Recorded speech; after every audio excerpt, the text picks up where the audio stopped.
Okay, everything is set up. I've got a beer and it is, what, week 10, 12 of lockdown? Still doing it, still doing it.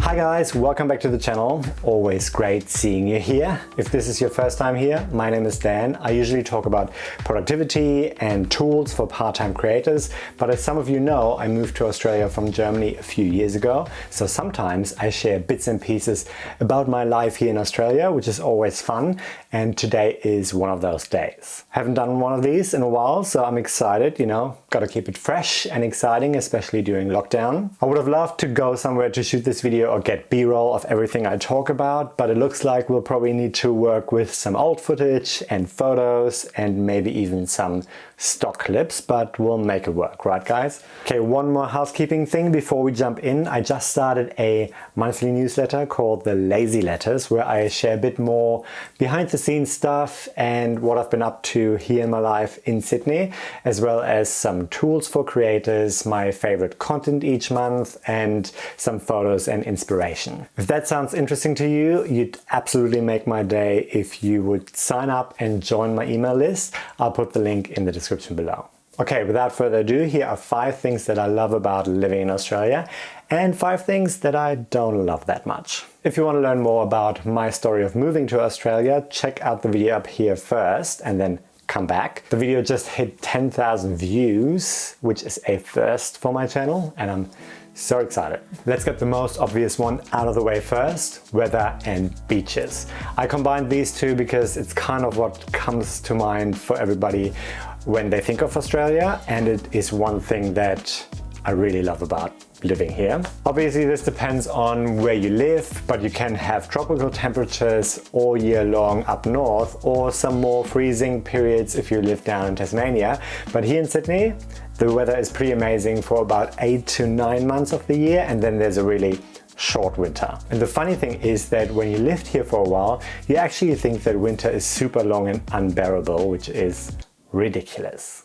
Currently it's the 3rd month of winter and it's a bit chilly here in Sydney, and by that I mean 12 to 13 degrees, which is nothing compared to Germany.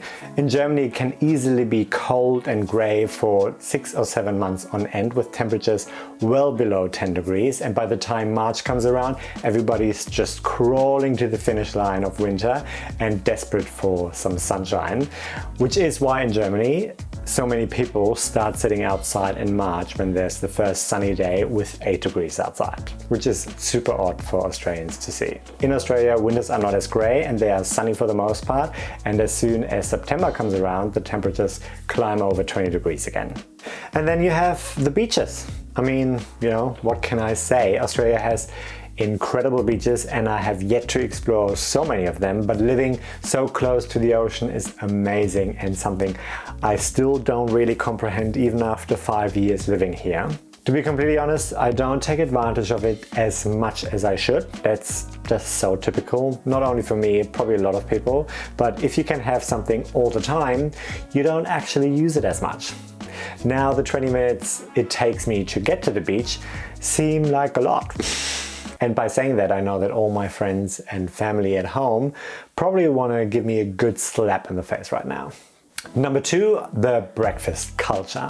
I mentioned this in one of my previous videos, but I'm a big fan of the coffee and breakfast culture here in Australia.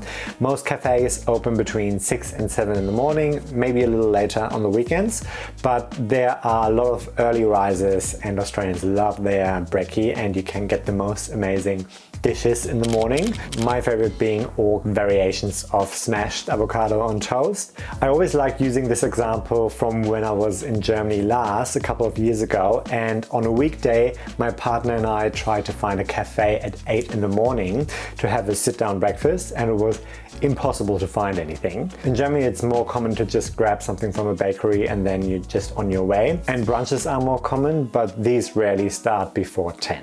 Number 3, Australians are very friendly. I heard people saying that there are different degrees of friendliness across the country and that people in Sydney are a bit more rough than, for example, in Melbourne. I'm only saying what I heard here, people, so don't come for me. There are obviously nuances to everything I say in this video, but I look at it more broadly as an experience for someone coming to Australia from Germany, and I find that Australians are incredibly friendly and it's a joy to experience that every day. People are generally greeting you with a smile and they're happy to have a quick chat, for example, at the checkout at a supermarket. I'm sure this has a lot to do with just like having sunshine most of the time. People just seem a lot less miserable. It also feels more genuine than other places I visited, not naming any countries here, don't want to get into trouble. One example of the friendliness which I love is when you're on a bus here in Sydney. When people leave the bus, they thank the bus driver. They yell thank you from the back of the bus as they exit. Not everybody is doing it, but a lot of people are, and especially school students are doing it most of the time. And I love that so much. It's just so nice. This leads me to the next point, which is sense of community. I really like this one. In Berlin for 7 years, I was living in the same apartment block and I never really had a conversation with any of my neighbors. Here it's a lot more common, not only with neighbors, but also with people at restaurants and cafe staff. Some people I know by name and they know my name and we chat every time we see each other, which is just really nice. I'm not saying this doesn't exist in Germany, but probably more so in the country than in metropolitan areas. This also goes for the broader community. There's a strong sense of what it means to be Australian, but they are not really loud about it. There's a level of humbleness in it, which I really like. I mean, it's totally different between states. There is a lot of headbutting between states, but that's a story for a different day. Obviously, what I'm saying is very generalized, and of course there are bad apples everywhere, but I feel like there are less people going against the basic social contracts of society. If someone steps out of line, then I feel like there are 3 people around who would say, come on mate, pull your head in and shut up, you're not better than any of us. From a political perspective, I also feel that Australians don't really take themselves too seriously on the world stage. We're kind of far away from everyone, so there's not that constant urge to prove that we're the best in something or to come out front, which you often see with other Western nations.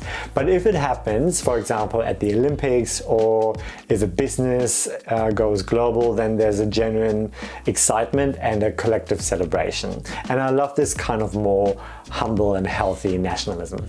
Number 5, the Australian accent, or Australian English in general. I really like the sound of Australian English. It sounds so positive and again kind of humble. I can't really explain it, and I'm terrible with accents, so I'm not even going to try to sound like an Australian. There are certain words that only Australians use, which are really fun, and they generally abbreviate everything. They say things like, let's go for brekkie, don't forget your undies, we're having a barbie, let's meet this arvo, or don't spend all that time on the dunny. Okay. There are some fun names of towns and suburbs, some of them derived from indigenous languages. Some of my favorites are Woy Woy, Mullumbimby, Wagga Wagga. I, for example, live around the corner from a suburb called Woolloomooloo. Woolloomooloo. Let's have a really serious conversation down at Woolloomooloo. For me, it sounds so normal. I don't even know if it sounds... Does it sound funny? Alright, these are the things that I love about living in Australia. Now let's look at the things that I don't love that much. If you're enjoying the video so far, then make sure you hit the like button and subscribe below if you like.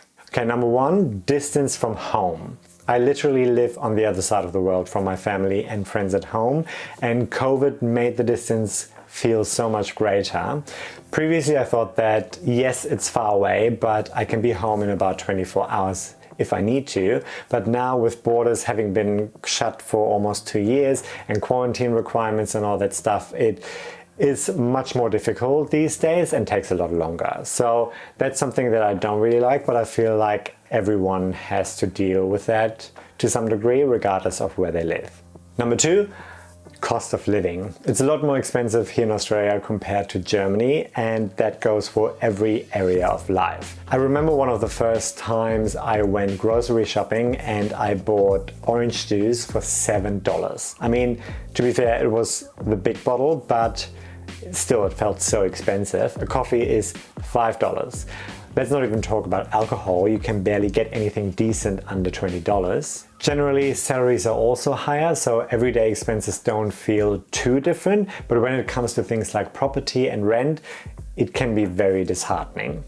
In Berlin, I was paying 370 euros rent for my bedroom in my shared apartment per month. Here in Sydney, the first shared place I lived in, I paid $400 a week, and later I lived in a 2-bedroom apartment that was $750 per week. And there are tons of places that are a lot more expensive than that. When you look at buying something, you basically can't find anything decent under $1 million here in Sydney. And if you spend $1 million or more, it doesn't mean that you have a very flash apartment. It could be very standard, a very simple 2-bedroom place without any bells and whistles. In Berlin, I could have lived in a penthouse for this, even though I think things have probably changed as well since I lived there. I'm thinking about doing a video about how much I spend in a week here in Sydney, so let me know in the comments below if you'd be interested in that. Number 3, everything that can kill you. We're talking spiders, snakes, sharks, crocodiles, magpies. Let's not forget the magpies. They might not kill you, but they can take your eyes out.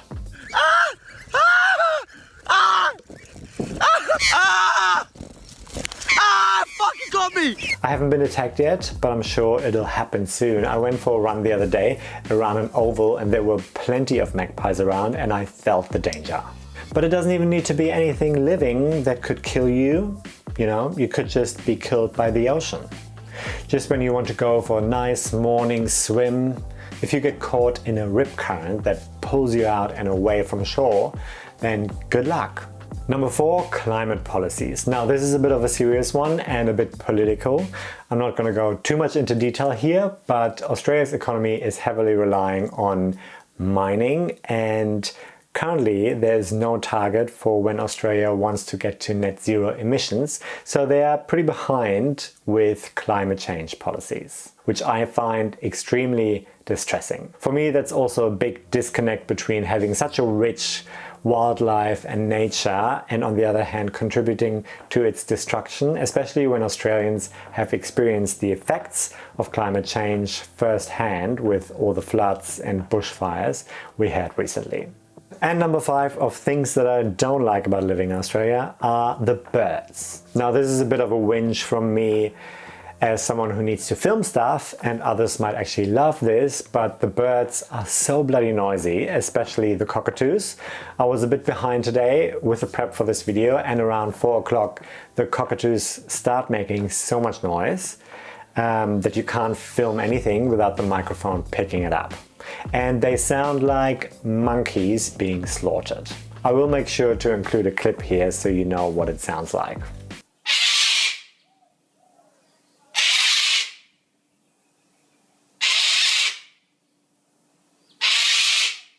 Alright, these are the 5 things I love and 5 things I don't love about living in Australia. I hope you liked it.